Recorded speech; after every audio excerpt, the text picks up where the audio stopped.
When the British Empire spread across continents, it did more than raise flags and build forts. It carried culture, language, ideas, and customs.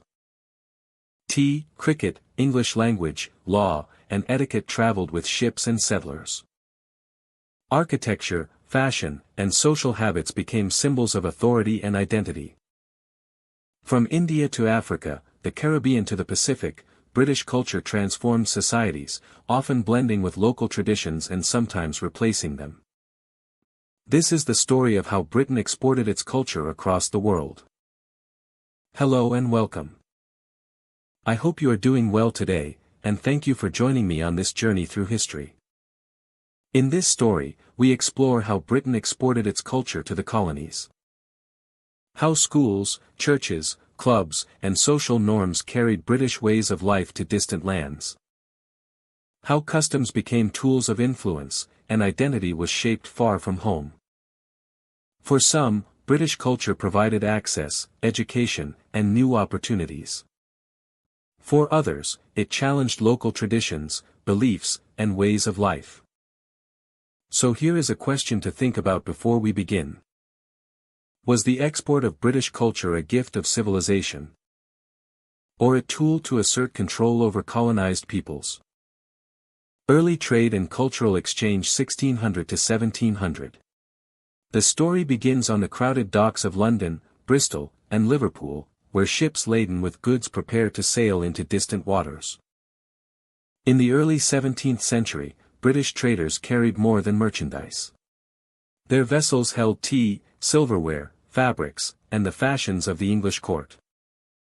Each crate, barrel, and chest represented opportunity, profit, and the beginning of new connections. Yet alongside commerce, culture traveled quietly, shaping interactions and influence in ports far from home. Merchants arrived in Africa, Asia, and the Americas with a mixture of ambition and curiosity. They sought markets, alliances, and sources of rare goods. But they also brought customs and manners, habits that reflected the life they left behind.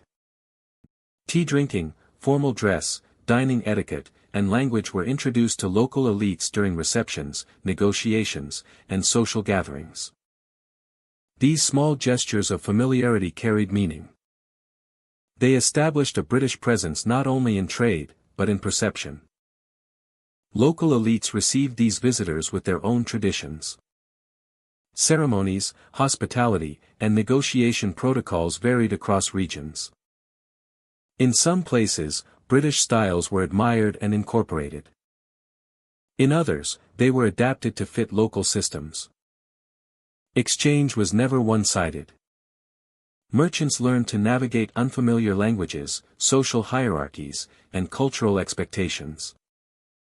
They adjusted behavior, dress, and etiquette to gain trust.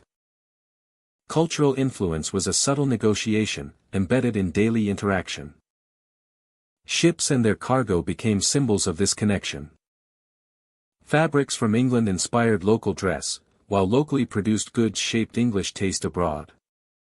Silverware and porcelain displayed refinement and wealth. Tea ceremonies were introduced as part of commerce, yet they carried lessons in manners, timing, and conversation. Even routine exchanges offered opportunities to teach, learn, and influence.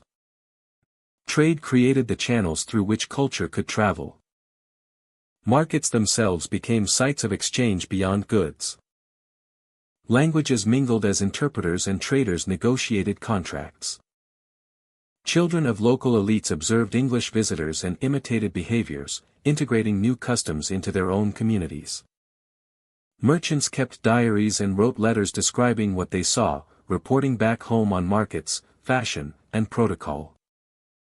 Knowledge flowed alongside goods, creating a web of cultural and commercial connection that spanned continents.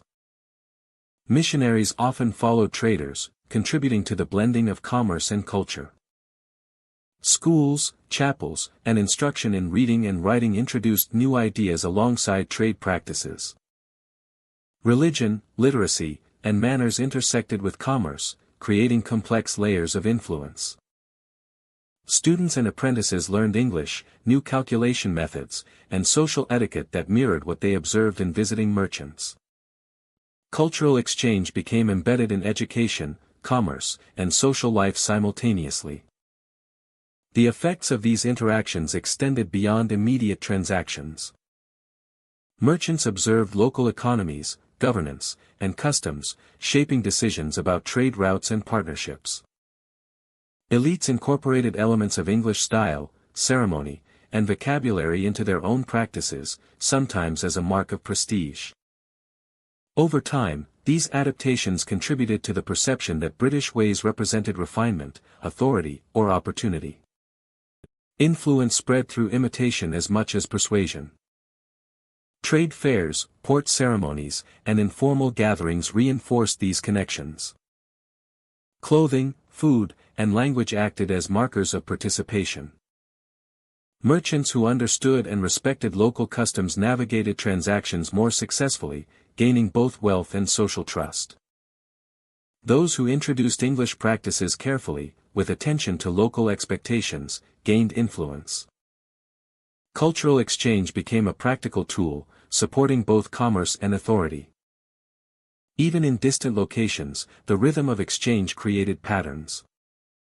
Knowledge of English customs, etiquette, and language allowed for smoother negotiation. Improved trade outcomes, and more predictable social interaction. Local communities observed, adapted, and sometimes resisted, creating dynamic interactions rather than passive assimilation. Influence traveled as subtly as goods, reaching places that ships might not yet fully access. Letters and journals written by traders documented these encounters, shaping perceptions in Britain.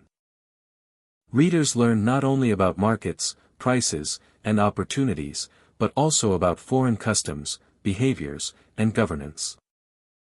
These accounts framed distant societies in ways that informed future expeditions and commercial ventures. Knowledge gained through observation reinforced the authority of those who sent and received goods, further blending commerce with culture. By the end of the 17th century, patterns of exchange had become established. Trade routes carried goods, language, and manners. Ports became spaces where British influence extended beyond commerce, subtly shaping identity, behavior, and aspiration. Early interactions laid the foundation for cultural influence alongside trade, creating a network that would deepen in complexity over the following century. These early encounters show that empire was not only enforced through conquest or legislation. Influence grew through observation, imitation, and participation. A merchant sharing tea with a local elite, a child learning English counting methods, or a craftsman adopting foreign design created ties that strengthened authority. Culture traveled quietly, building familiarity and expectation alongside goods and profit. The first decades of British trade were thus as much about exchange of ideas as they were about exchange of goods.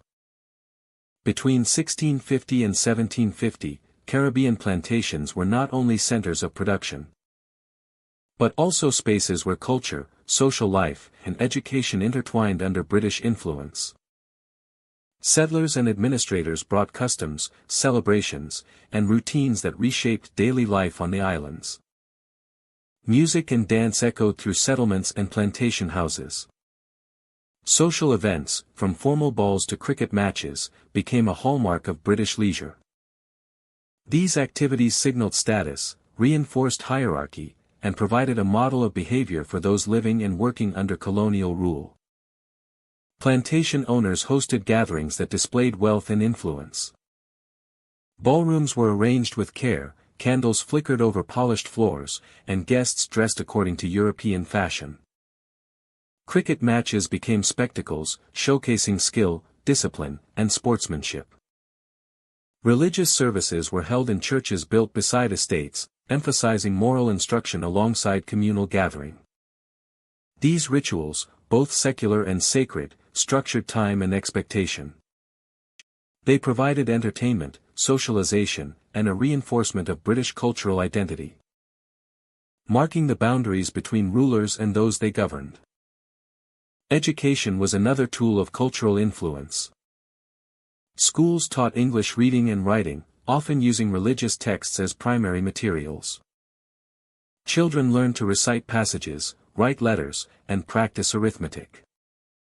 Literacy was not just an academic skill, it was a marker of social compliance and integration into the imperial framework.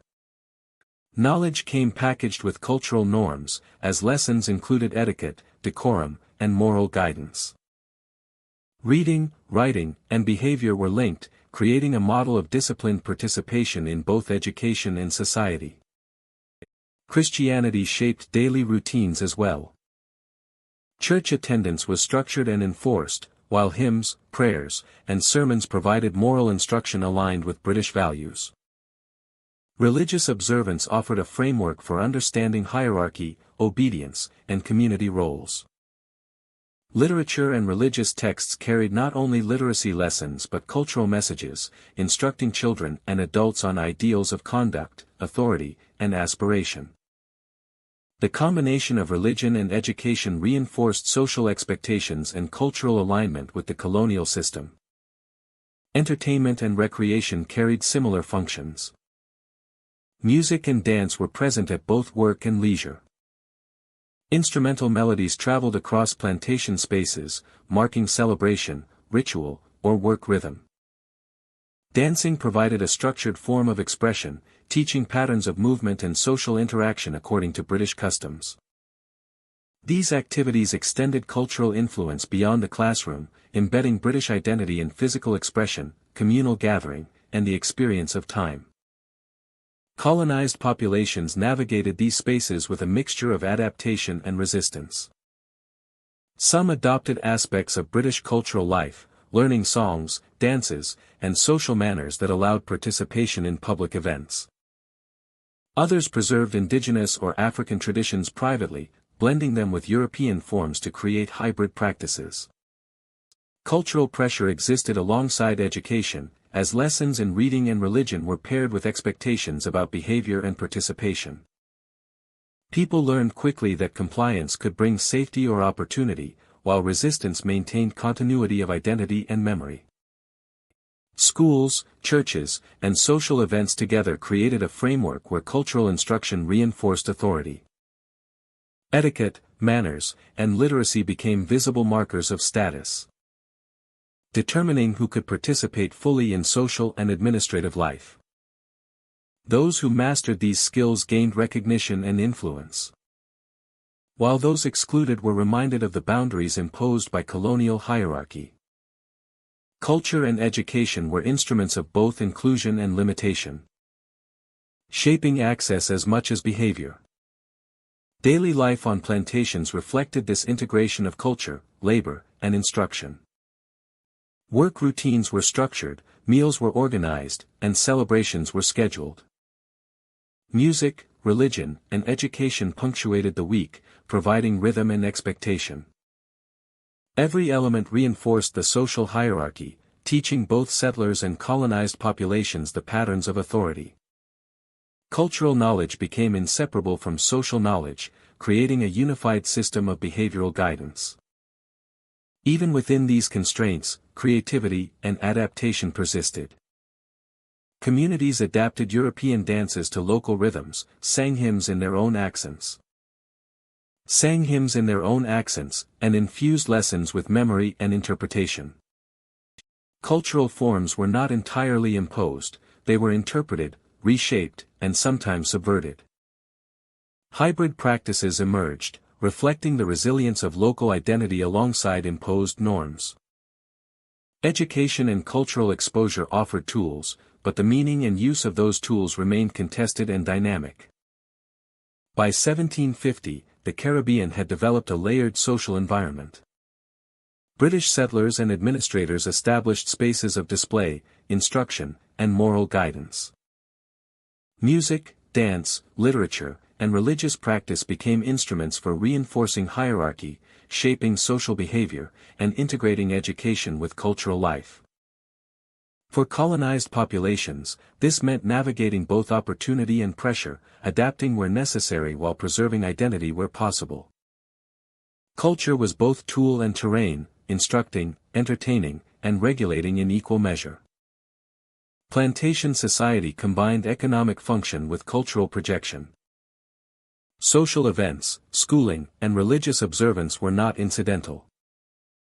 They were central to maintaining order and teaching hierarchy. Education and culture intertwined with labor, morality, and authority, ensuring that British influence permeated daily life. Through music, literature, and ritual, the empire extended its reach beyond trade and governance into the very rhythms of society. Between 1650 and 1750, Caribbean plantations created an environment where social life, education, and cultural pressure were inseparable. Music, dance, and recreation carried authority alongside entertainment.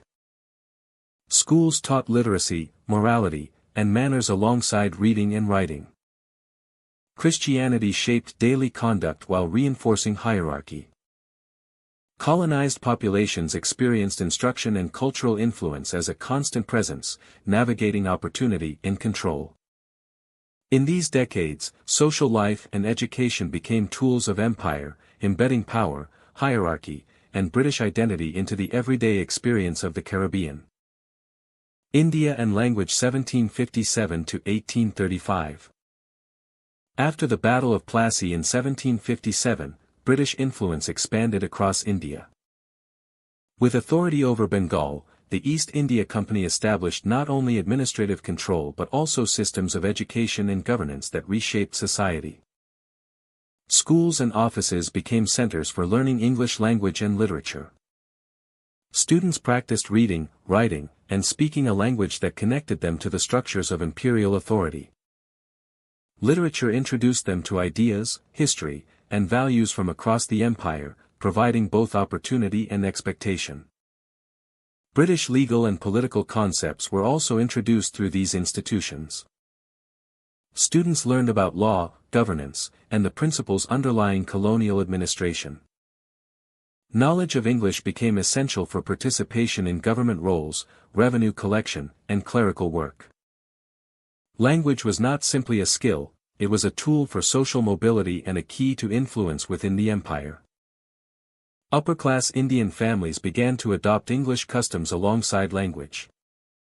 Clothing, social etiquette, and household practices were influenced by British models.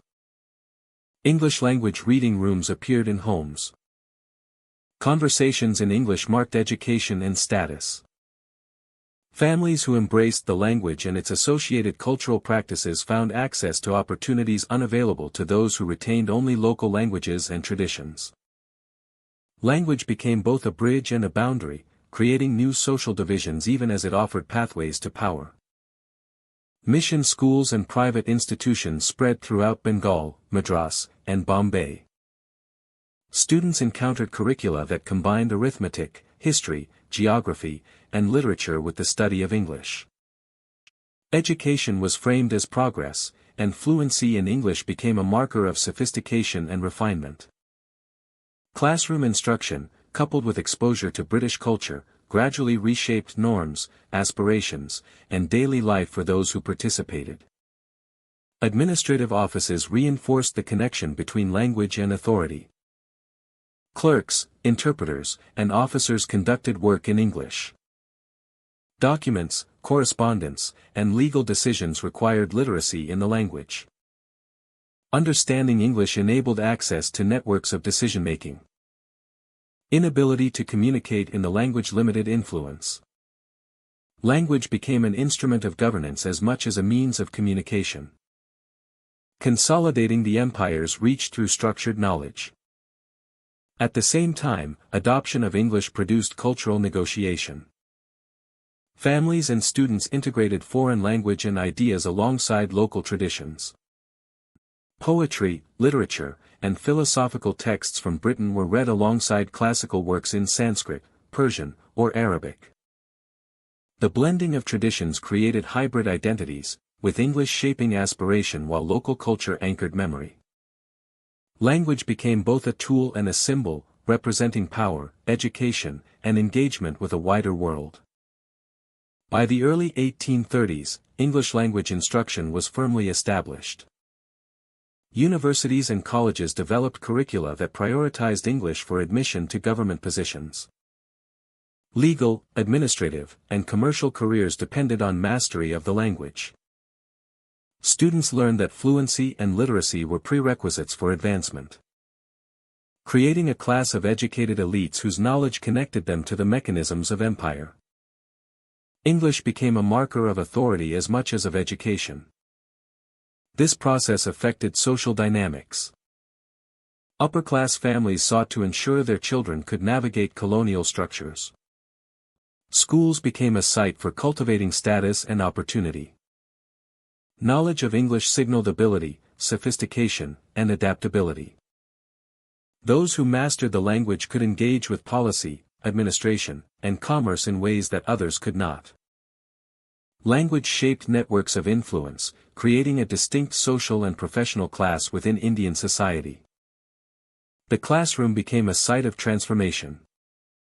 Students who mastered English and learned British concepts of governance could participate in decision-making, manage records, and interpret law. They became essential to the functioning of administration. Yet the same education produced awareness of inequality and disparity. Exposure to ideas of rights, law, and civic principles encouraged critical thinking. Knowledge of language opened access to opportunity, but also revealed limitations imposed by colonial authority. By 1835, English language education had become the foundation of higher learning in India. Institutions, curricula, and examinations formalized the role of language as a gateway to influence. Students could enter government, commerce, or legal professions, but only through systems aligned with British structures. Fluency in English connected them to authority, commerce, and administration. It provided opportunity, but required alignment with a new cultural and political framework. Language in India between 1757 and 1835 was more than communication. It was a bridge to power, a tool of administration, and a marker of identity.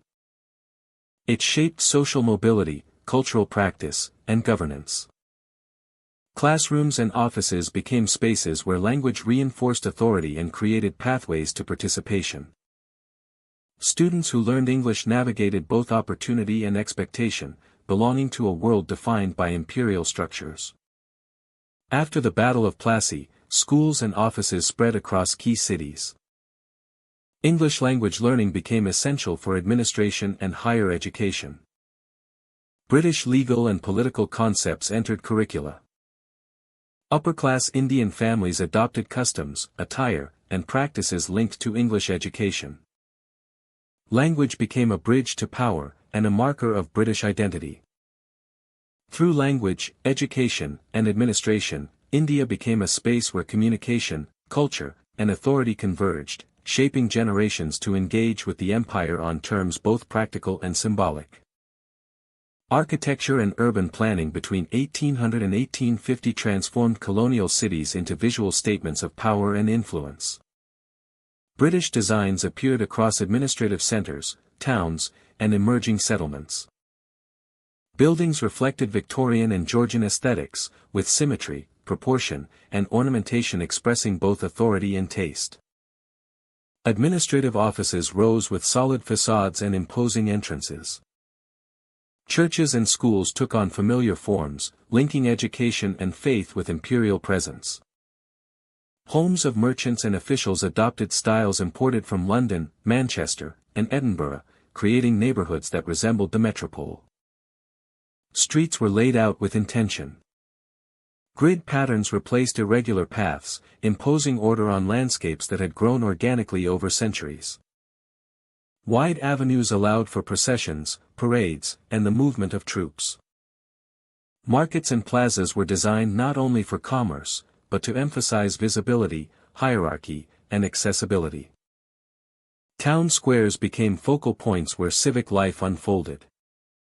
Parks and open spaces reflected British ideas of leisure and public gathering, combining aesthetics with practical function. The placement of key buildings reinforced authority. Government offices occupied central locations, visible from major streets and adjacent to squares or parks. Courts, post offices, and police stations were positioned to signal the presence of law and order.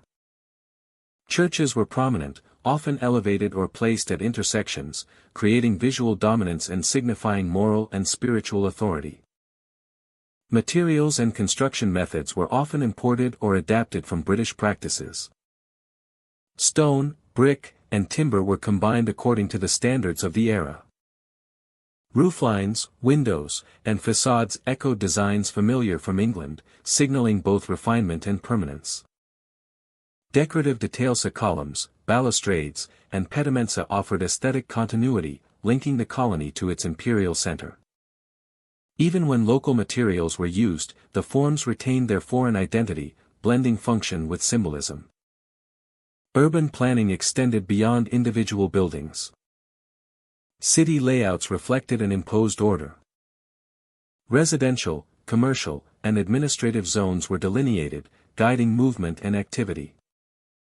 Markets, ports, and civic centers were arranged to facilitate trade and communication. Streets allowed for light, air, and surveillance, aligning urban space with ideas of control and hygiene. Public spaces encouraged gathering under watchful observation, integrating social life with imperial oversight. The result was a cityscape that conveyed power. Architecture and planning were not merely practical. They communicated ideology. Symmetry, proportion, and hierarchy became visual metaphors for governance, reflecting the reach and organization of the empire. The very arrangement of streets and buildings taught order, discipline, and expectation. Communities responded in multiple ways. Some adopted elements of British design in private buildings, integrating columns, windows, and facades into local styles. Others maintained traditional patterns alongside imposed grids, creating a layered urban experience. The interaction of local adaptation and foreign imposition shaped the character of colonial cities, producing spaces that were at once familiar and distinctly transformed. Infrastructure followed similar patterns. Bridges, roads, and ports were designed to support trade, administration, and movement of troops. Civic amenities such as water systems, drainage, and lighting were introduced to align with British standards, improving public health and urban functionality. These systems reinforced the visual and practical presence of the empire, linking architecture with daily life in tangible ways. By 1850, colonial cities had become symbols of imperial order as well as cultural influence. The built environment conveyed permanence, authority, and the aesthetic ideals of the empire. Streets, squares, and public spaces taught patterns of behavior and expectation. Buildings shaped how people moved, worked, and interacted. Architecture was both practical and ideological, embedding the empire into the physical and social landscape. Education and religion were also enmeshed in this urban framework.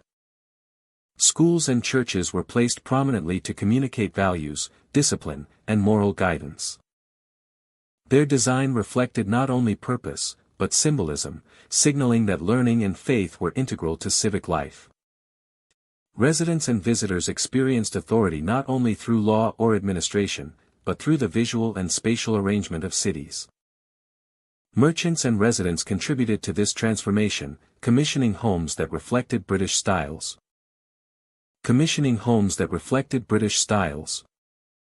Neighborhoods of imported design emerged, blending commercial success with cultural affiliation. Public buildings, streets, and parks provided shared spaces, shaping urban life and reinforcing civic identity. Colonial cities became experiments in order, design, and the projection of imperial ideology. Architecture and urban planning between 1800 and 1850 illustrate how the British Empire extended influence through built form. Administrative, educational, and religious structures, combined with intentional street layouts and public spaces, created environments that reflected authority, culture, and power. Cities became lessons in order, permanence, and expectation. Teaching through sight, movement, and interaction. The transformation of colonial urban spaces was both aesthetic and functional, blending imported design with local adaptation. Cities became symbols of empire, integrating administration, commerce, education, and public life into coherent, legible spaces. Through architecture and planning, the empire left a lasting imprint on the physical and social landscape, creating environments that communicated identity, authority, and culture to all who entered them. Missionaries and cultural education 1800 to 1900 unfolds across villages, towns, and settlements where British influence extended not only through trade and administration, but through schools, churches, and classrooms. They taught literacy alongside religious instruction, creating a space where education and faith converged. Learning was never neutral. It carried a message about who held authority and what constituted proper behavior. By the early 19th century, mission schools were expanding in Africa, Asia, and the Caribbean. Students arrived eager to learn to read and write. And they learned more than language and arithmetic. Alongside letters and numbers came lessons in British customs, holidays, and social hierarchies. Children were taught to understand authority as structured and orderly. They learned respect for rank and obedience as a moral duty. The curriculum included stories of virtue, conduct, and civic responsibility, all rooted in the ideals the missionaries carried with them. Churches themselves became centers of education. In some regions, the church hall doubled as a classroom, a meeting place, and a venue for community discussion. Parents brought children not only to pray, but to study, to receive instruction in how to navigate the new social landscape. Missionaries conducted lessons on the weekdays and worship on Sundays, blending literacy, morality, and spiritual formation. The physical space became a hub where faith reinforced learning and learning reinforced faith. Religion and education together reinforced cultural authority. Students absorbed norms about proper behavior, cleanliness, punctuality, and public conduct. They learned the language, phrases, and concepts of a culture far removed from their own. By mastering these elements, children gained access to social and administrative structures that had previously been closed. At the same time, they internalized the values of a society that was not originally theirs. Literacy itself became a vehicle for influence. Students could read religious texts, moral stories, and lessons that framed the world from a British perspective. Writing exercises trained them to communicate in ways that mirrored the standards of the missionaries' homeland. Reading and writing were not neutral skills, they were tools to navigate new cultural and social expectations. Mastery offered opportunity, but it also required conformity to imported norms. Teachers modeled behavior as much as they taught it. Missionaries embodied the ideals they promoted, demonstrating manners, decorum, and hierarchy in everyday interactions. Students observed how authority operated, how respect was expressed, and how knowledge was applied. The lessons were cumulative. Reading, religion, and social conduct reinforced one another. Over time, students internalized not only the content of instruction, but also the framework that gave it meaning. This system created social hierarchies that reflected British influence. Students who excelled in school could advance to positions of responsibility within the community or administration. Those who mastered literacy and moral conduct became intermediaries between their own people and colonial officials. Education shaped leadership. It cultivated a generation who understood both the local context and the foreign authority under which it operated. Success was measured by the ability to navigate both worlds. Yet education also created tension. While some students and families embraced the opportunities, others resisted or adapted selectively. Local traditions, languages, and customs persisted, alongside imported norms. Missionaries sometimes clashed with elders or community leaders who viewed schooling as a challenge to authority or tradition. Communities negotiated the impact of education, adopting some aspects and rejecting others. The result was a blending of influence, not complete replacement. Schools also influenced broader community life. Religious instruction instilled moral values while teaching social roles and responsibilities. Civic and ethical lessons shaped behavior in family, trade, and social interaction. Children became conveyors of norms, passing knowledge from school to home. The influence of the classroom extended into households and neighborhoods, subtly reinforcing authority, expectation, and cultural practice. Medical instruction and hygiene often accompanied academic teaching. Students learned about cleanliness, diet, and health practices recommended by the missionaries. These lessons intersected with religious and moral instruction, presenting a comprehensive vision of what it meant to be educated, moral, and proper in the framework being taught. Faith and practical knowledge intertwined, producing holistic instruction that shaped both mind and body. By the late 19th century, missionary education had deeply affected identity. Language, dress, ritual, and behavior were all influenced by the curriculum.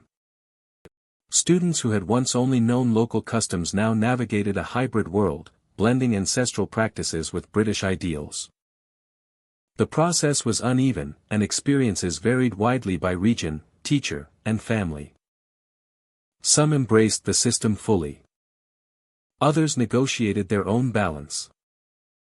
In every case, the legacy of cultural education endured. Missionaries' work extended beyond children. Adults observed lessons, attended services, and sometimes participated in instruction. They learned to read religious texts, record information, and participate in civic life shaped by education. The reach of schooling extended to the wider society, affecting trade, local administration, and social expectation. Churches and schools together reinforced the values and authority of a culture that was both foreign and influential. Education and faith together created lasting influence. Communities gained tools to navigate new economic, political, and social realities. They also encountered pressures to conform to standards not of their making. Missionaries taught literacy, morality, and customs simultaneously, producing knowledge that was practical, ethical, and culturally prescriptive. Students carried this influence into adulthood, shaping how communities interacted with colonial authorities and with each other. The legacy of missionary education from 1800 to 1900 is still visible today. Schools, churches, and social institutions trace their origins to these early efforts. Literacy, moral instruction, and cultural practice intertwined to shape generations. Authority was taught as much as knowledge, and influence was transmitted alongside skill. Faith and education operated together to create a system that guided, shaped, and sometimes constrained the societies it touched. Missionaries taught more than religion. They taught how to live in a world defined by new power, new norms, and new hierarchies. Churches became classrooms. Education became guidance. Culture, morality, and literacy blended to create influence that endured far beyond the classroom. Religion and education together reinforced cultural authority, leaving a legacy that shaped identity, opportunity, and society for generations to come. Sports and recreation 1850 to 1900. The story begins on fields of grass stretching near schools, barracks, and clubs across the British Empire. They arrived in colonies from India to Africa, from the Caribbean to Australasia. Shaping behavior and reinforcing values alongside education and governance. Schools became primary sites for the introduction of sport. Children were taught not only to read and write, but also to play games. Cricket matches unfolded with precise adherence to regulations. While football and rugby drills trained stamina, coordination, and strategy. They cultivated patience, teamwork, and an understanding of hierarchy. The field became a classroom for discipline in motion. Clubs and social organizations also promoted games. Membership was often structured along lines of class, rank, or occupation, reflecting British social hierarchies. Competitions were organized with schedules, referees, and record-keeping, mirroring the orderliness expected in civil and military institutions. Local elites, civil servants, and military officers participated, setting examples for youth and reinforcing the connection between recreation and social order. Sports were both a mirror and a tool, reflecting values while instilling them. Military units played a particularly influential role. Soldiers stationed abroad brought with them standardized training routines, drills, and competitive sports. Cricket matches were held between regiments, football tournaments encouraged cooperation, and rugby games built resilience. These activities were not merely pastimes. They prepared men for coordination, obedience, and endurance, qualities that translated directly into military readiness and administrative efficiency. Recreation became a means of reinforcing hierarchy and shared purpose. Through organized games, children and adults learned lessons about leadership and teamwork. Captains, referees, and senior players taught respect for rules and authority. Players learned to anticipate adverse actions, respond quickly, and work collectively toward goals. These skills mirrored expectations in classrooms, workplaces, and administrative offices. The culture of cooperation, combined with recognition of rank and responsibility, reinforced social and imperial norms. Competitions extended beyond the local level. Tournaments between schools, clubs, or regiments created networks of interaction across cities and regions. Winners gained recognition, not only for athletic skill but also for adherence to conduct and decorum. Sports became a stage on which social values were displayed, celebrated, and transmitted. Spectators absorbed lessons alongside players, internalizing codes of behavior that aligned with British ideals of civility and order. The materials of the gamisa balls, bats, goalposts, and uniforms also carried meaning. Uniforms signaled team identity and social status. Equipment and attire reflected standardization, reinforcing the expectation of conformity and attention to detail. Fields were maintained and boundaries measured, demonstrating that recreation could be orderly and disciplined. Attention to preparation and fairness in play paralleled expectations in education, commerce, and administration. Beyond structured competition, informal recreation contributed to the dissemination of cultural habits. Children practiced games during recess, soldiers organized matches after drills, and townspeople created spaces for casual play. These moments reinforced routines, gestures, and language associated with British social life. Through repetition, habits were internalized. Skills and attitudes acquired on the field translated into behavior off it, subtly extending cultural influence into daily life. These moments reinforced routines, gestures, and language associated with British social life. Education and recreation became intertwined.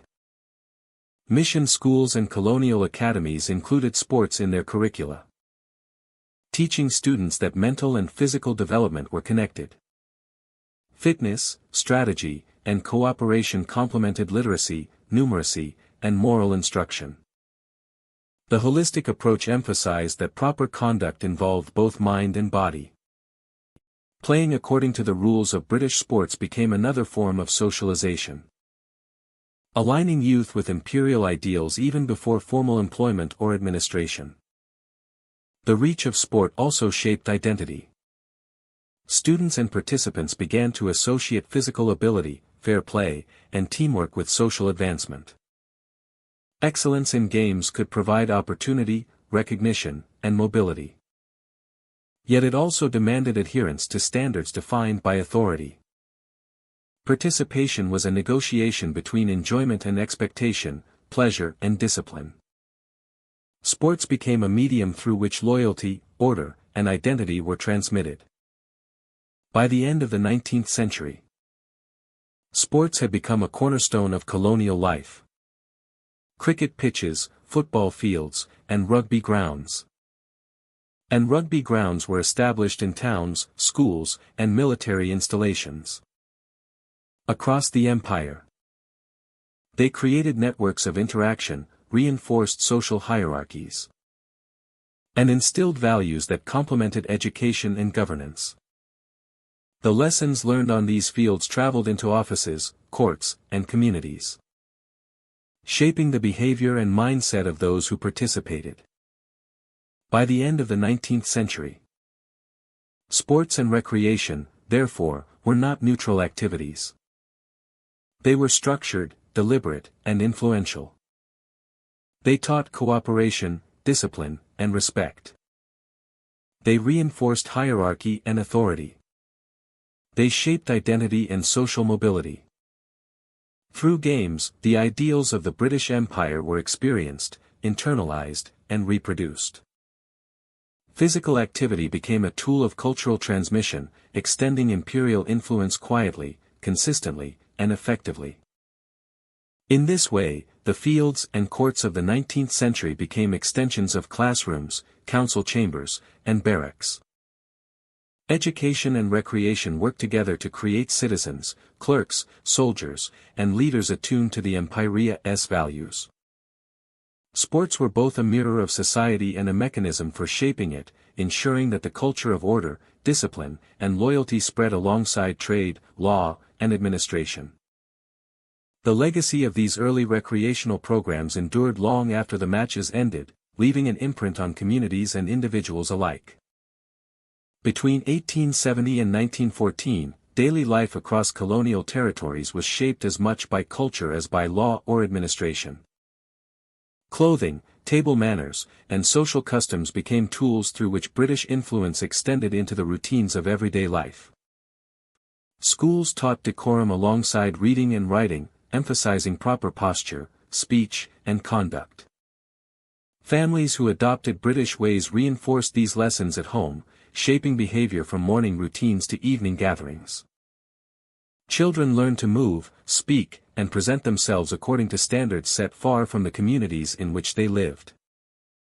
Education and family life became instruments of cultural alignment. Fashion emerged as a visible marker of identity and status. Local elites often emulated British attire to signal prestige, social standing, and connection to the empire. Suits, dresses, hats, and accessories were not merely clothing but symbols of compliance with a wider social code. Clothing communicated wealth, refinement, and participation in a globalized system of cultural norms. Appearance became a form of influence, showing who belonged within official and social networks, and who remained outside them. Fashion, in this sense, was aspirational and functional, guiding perception as much as style.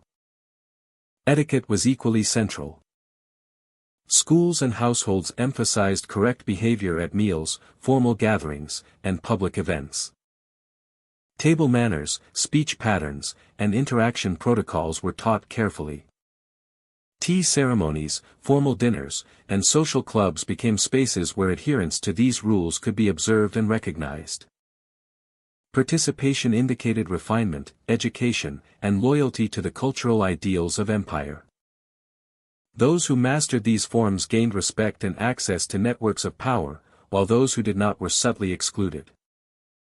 Learning behavior became as important as learning to read or write.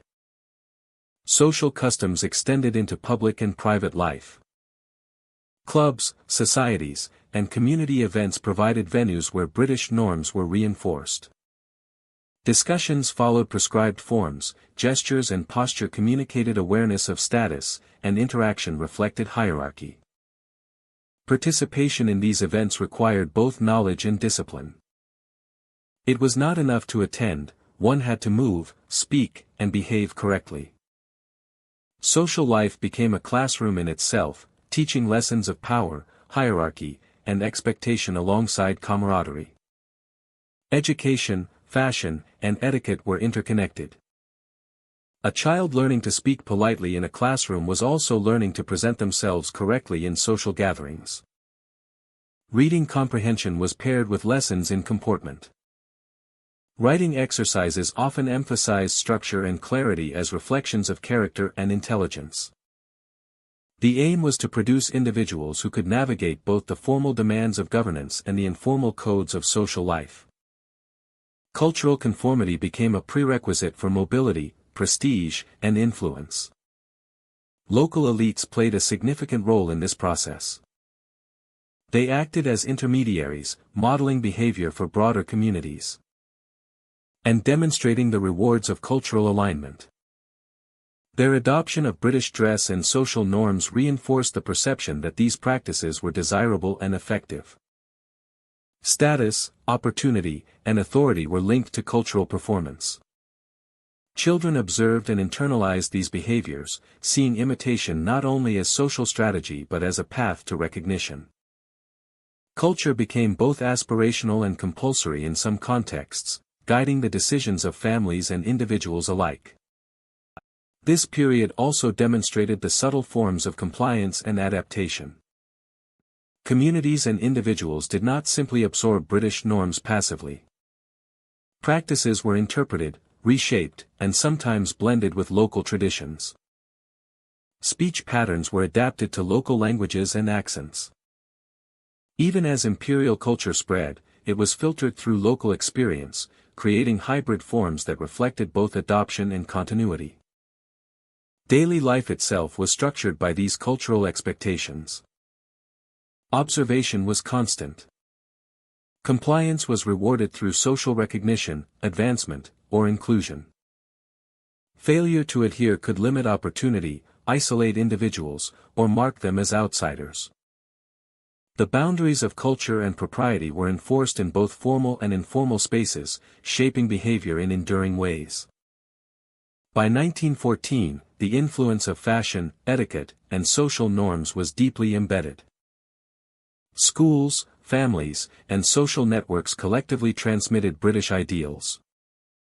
Clothing, manners, and ceremonies signaled participation in imperial culture. Literacy and behavior were aligned to produce individuals capable of navigating both administration and society. Cultural knowledge became a form of currency, reinforcing hierarchy and social cohesion while shaping perception and opportunity. The legacy of this era shows how culture can operate alongside law and education to maintain authority. It shaped identity, reinforced social stratification, and created spaces where conformity was expected and rewarded. Fashion, etiquette, and daily routines became instruments through which the empire extended influence into the intimate rhythms of life. They taught compliance while providing pathways for recognition, creating a landscape in which culture itself became a means of governance. Clothing, manners, and social practices conveyed status, expectation, and alignment with imperial ideals. Participation in ceremonies, clubs, and social events became both a privilege and an obligation. And every interaction reflected the interplay between aspiration and authority. Media, newspapers, and literature 1880 to 1940. Between 1880 and 1940, the circulation of British newspapers, novels, and magazines expanded across colonial territories. Cities, towns, and ports became connected not only by trade routes, but by print. Newspapers delivered news of parliament, debates, and policy. Magazines discussed literature, social issues, and scientific discoveries. Novels carried stories of British life, imagination, and morality. In distant colonies, readers engaged with these ideas, encountering the perspectives, priorities, and assumptions of the empire. Colonial libraries played a crucial role in this intellectual network. They stocked English books, periodicals, and reference works that reflected the literary and political culture of Britain. Libraries became centers for learning, discussion, and debate. Readers could access works that shaped European thought, from histories of governance to essays on morality and law.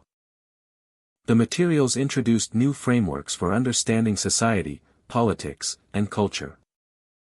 Communities absorbed knowledge that bridged vast distances, connecting them to the worldview of the imperial center. The reach of print reinforced British influence. Newspapers informed colonial populations about events far from their own towns. From debates over foreign policy to social reforms, political ideas were disseminated alongside literary and cultural trends.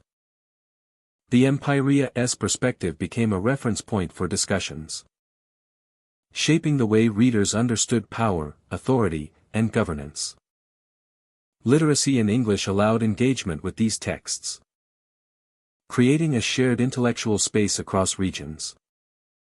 Novels and fiction contributed to cultural influence in subtler ways.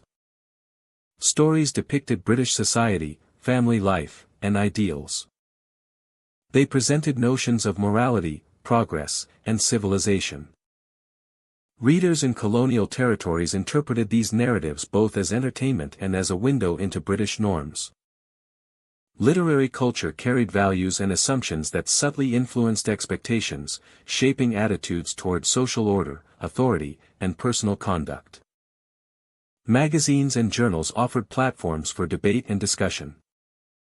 They addressed social issues, scientific developments, and literary trends. Essays and reports circulated ideas that encouraged reflection and analysis. For colonial audiences, these texts were not merely informative, they were instructive.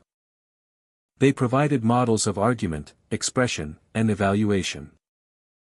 Readers learned not only facts, but methods of reasoning and forms of discourse. Education and literacy were central to accessing this network. Mission schools, universities, and private institutions taught English and promoted reading skills. Students trained in these institutions could navigate newspapers, journals, and novels with understanding. Knowledge of English became a gateway to intellectual engagement, creating a class of readers capable of interpreting, debating, and responding to the ideas they encountered. This circulation of media had broader social and political implications. People began to compare local conditions with the standards, ideals, and debates presented in print. News of political movements, debates in the House of Commons, or reforms in Britain provided points of reference. Readers considered how policies, justice, and social progress were applied in their own contexts. Print became a tool for reflection, shaping aspirations and expectations.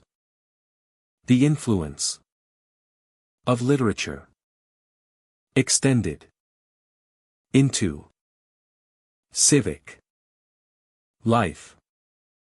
Writers and thinkers who were educated in English used newspapers and journals and writers created networks of communication that influenced politics, administration, and public opinion, and journals to comment on colonial governance, and that connected cities, towns, and regions that were educated in English used newspapers and journals that influenced politics, administration, and public opinion, and journals to comment on colonial libraries, reading rooms, and private collections became spaces where ideas circulated beyond the classroom. They offered access to debates about law, governance, literature, and social reform. Readers encountered British perspectives on justice, rights, and responsibility, and adapted those ideas to local contexts. Knowledge flowed through print, reinforcing imperial authority while also providing the tools for critical reflection and discussion. Between 1880 and 1940, the circulation of British media created a shared intellectual landscape across the empire. Newspapers, novels, and magazines connected distant communities to the cultural and political norms of Britain. Literacy and education enabled participation in this network. Print culture reinforced authority, disseminated values, and shaped expectations, but it also provided the means for analysis, critique, and debate. British newspapers, novels, and magazines circulated widely in the colonies. Readers engaged with British ideas of politics, literature, and social issues. Colonial libraries stocked English books, shaping intellectual life. Literacy and education enabled participation in this network. Print culture reinforced authority, disseminated values, and shaped expectations, but it also provided the means for analysis, critique, and debate. British newspapers, novels, and magazines circulated widely in the colonies. Readers engaged with British ideas of politics, literature, and social issues. Colonial libraries stocked English books, shaping intellectual life. Literacy and education enabled participation in this network. Print culture reinforced authority, disseminated values, and shaped expectations, but it also provided the means for analysis, critique, and debate. British newspapers, novels, and magazines circulated widely in the colonies. Readers engaged with British ideas of politics, literature, and social issues. Colonial libraries stocked English books, shaping intellectual life. Literacy and education enabled participation in this network. Print culture reinforced authority, disseminated values, and shaped expectations, but it also provided the means for analysis, critique, and debate. British newspapers, novels, and magazines circulated widely in the colonies. This reinforced the reach of British thought, connecting distant communities to the Empire's worldview. Through media, literature, and education, the empire extended its influence into minds, creating a network of ideas that linked colonies to the center, while shaping the contours of discussion, reflection, and understanding for generations to come. Resistance, adaptation, and local culture between 1900 and 1947 tell a story of negotiation, creativity, and persistence. Across colonies in Africa, Asia, and the Caribbean, British influence shaped schools, architecture, law, and daily life. Classrooms adopted foreign curricula. Streets were laid out according to colonial plans. Courts operated with imported codes. Yet beneath these structures, local traditions endured, transforming the imposed systems and blending foreign ideas with indigenous practices. In schools, students learned English, mathematics, and British history alongside lessons from their own heritage. Teachers and communities found ways to integrate local language, stories, and moral instruction. Folktales were told at the edges of the classroom. Music and dance reflected ancestral patterns while students learned European rhythms and performance styles. Students learned to navigate both worlds, carrying dual identities in their daily lives. Festivals and rituals provided another arena for cultural adaptation. Colonial authorities encouraged certain forms of public celebration, often modeled on British holidays or civic ceremonies. Communities observed these events, but they also layered them with local meaning. Masks, costumes, and music retained traditional symbolism. Rituals connected to seasons, ancestry, or harvest continued, even when the calendar was marked by imported holidays. The resulting hybrid practices reflected creativity and resilience, preserving culture while engaging with colonial structures. Architecture also experienced adaptation. while administrative buildings, schools, and churches followed British styles. Local builders and patrons incorporated indigenous designs, materials, and motifs. Rooflines, courtyards, and decorative elements reflected environmental needs, aesthetic traditions, and cultural preferences. Towns became spaces of negotiation, where the imported forms of empire coexisted with symbols of local identity. Streets and neighborhoods carried both function and meaning, blending efficiency with familiarity.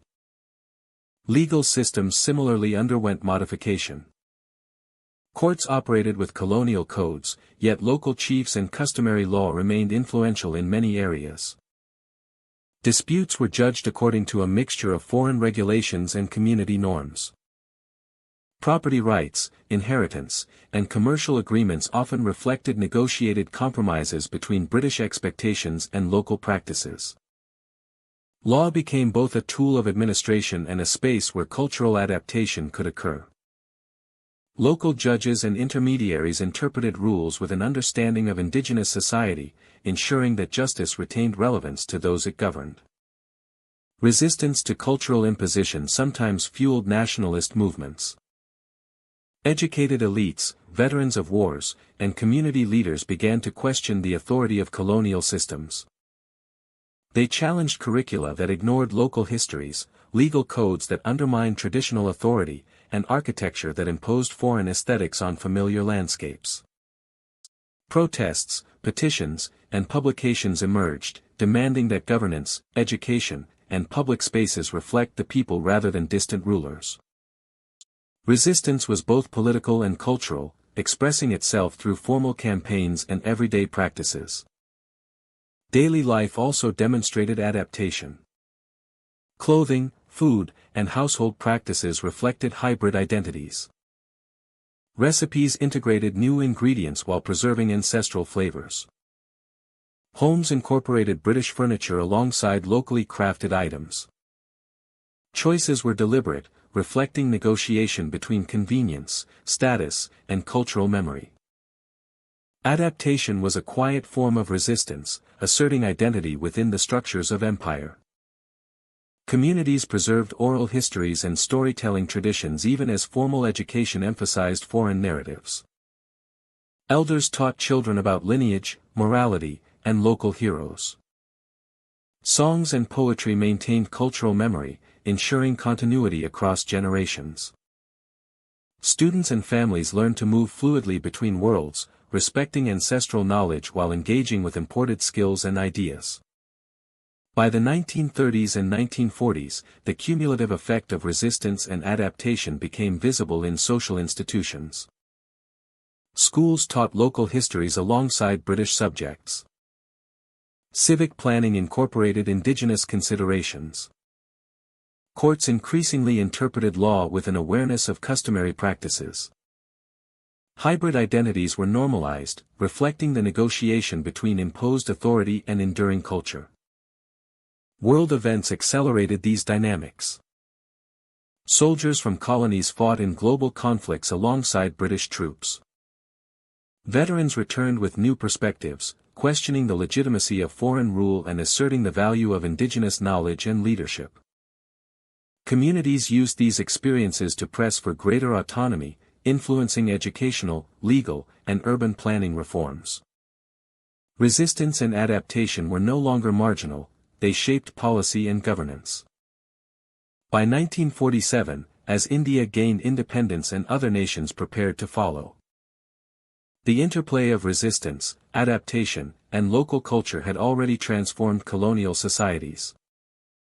British influence remained in structures, language, and administration. But it was never uncontested. Education, architecture, law, and daily life had been modified to reflect local realities, creating societies that carried both the legacy of empire and the enduring vitality of indigenous traditions. Between 1900 and 1947, culture survived and evolved. Colonized peoples engaged with imposed systems. But they did not surrender identity. Resistance was expressed through negotiation, adaptation, and creativity. The result was a hybrid landscape where schools, streets, courts, and homes reflected both the structures of empire and the persistence of local culture. Communities demonstrated that influence can coexist with autonomy, and that adaptation is a powerful form of survival and expression. Between 1900 and 1947, culture survived and evolved. Legacy today unfolds in cities, towns, and communities around the world where the marks of British influence remain visible and lived. Even after independence, the cultural imprint left by centuries of connection and governance continues to shape language, recreation, architecture, law, and daily life. English is spoken widely, not only as a language of trade and diplomacy, but as a means of education, media, and communication. It connects nations, businesses, and people across continents, providing a common medium for thought, negotiation, and opportunity. Cricket is played in fields from Mumbai to Melbourne, from Kingston to Nairobi. The sport carries with it rules, traditions, and a rhythm learned over generations. Matches are more than games. They are exercises in discipline, strategy, and cultural memory. The presence of cricket in places far from Britain illustrates how practices once tied to empire became part of local life, embraced, adapted, and transformed by those who played them. Architecture also reveals this legacy. Victorian and Georgian styles persist in government buildings. Streetscapes carry echoes of a time when form was meant to convey authority and taste. Yet these buildings have been repurposed and reinterpreted. They host courts, schools, offices, and homes for populations who now define the spaces themselves. They are living monuments to both history and adaptation. Legal systems continue to bear British influence. Courts follow procedures derived from common law. Property rights, contracts, and dispute resolution operate within frameworks established centuries ago. Judges and lawyers use concepts and terminology that trace back to imperial administration. The system provides predictability, accountability, and a shared reference point for governance. At the same time, it replaced or reinterpreted local practices, altering how communities understood justice and authority. The legacy is both practical and symbolic, shaping relationships, expectations, and identity. Educational frameworks also carry the imprint of British models. School structures, examination systems, and curricula in many former colonies resemble those introduced during colonial rule.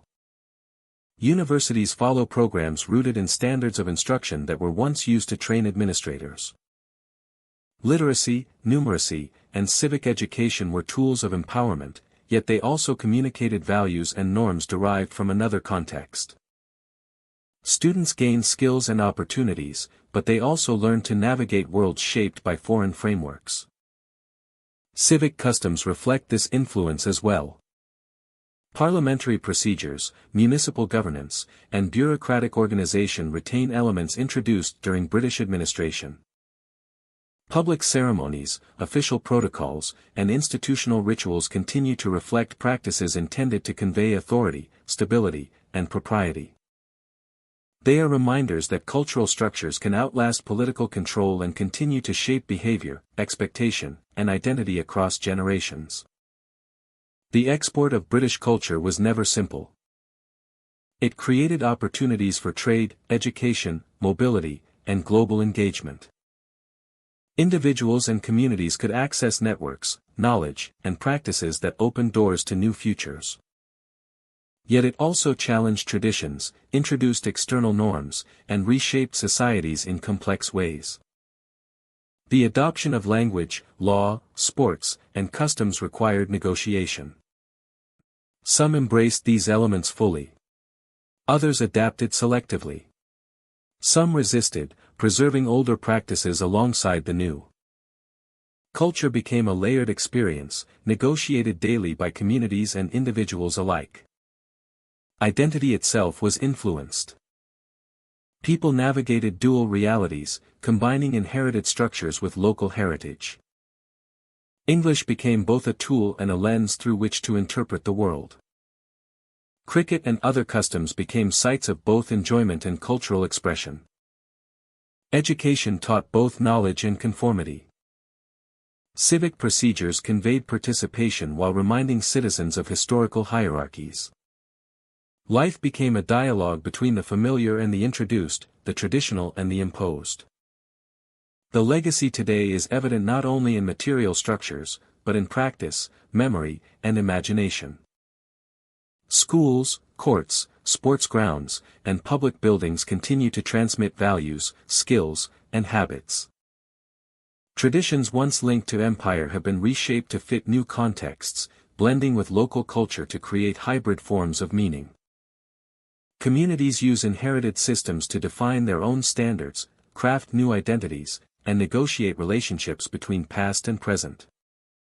For some, this legacy is a benefit. It provides frameworks for education, governance, law, and global communication. It creates opportunity, structure, and access to networks that might otherwise not exist. For others, it is a reminder. It signals a past in which authority was imposed, traditions were altered, and identities were influenced by external power. The duality of the legacy creates a space for reflection, adaptation, and reinterpretation. The story of British cultural influence is ongoing. It is experienced in classrooms, in legal chambers, on playing fields, and in streets lined with architectural echoes.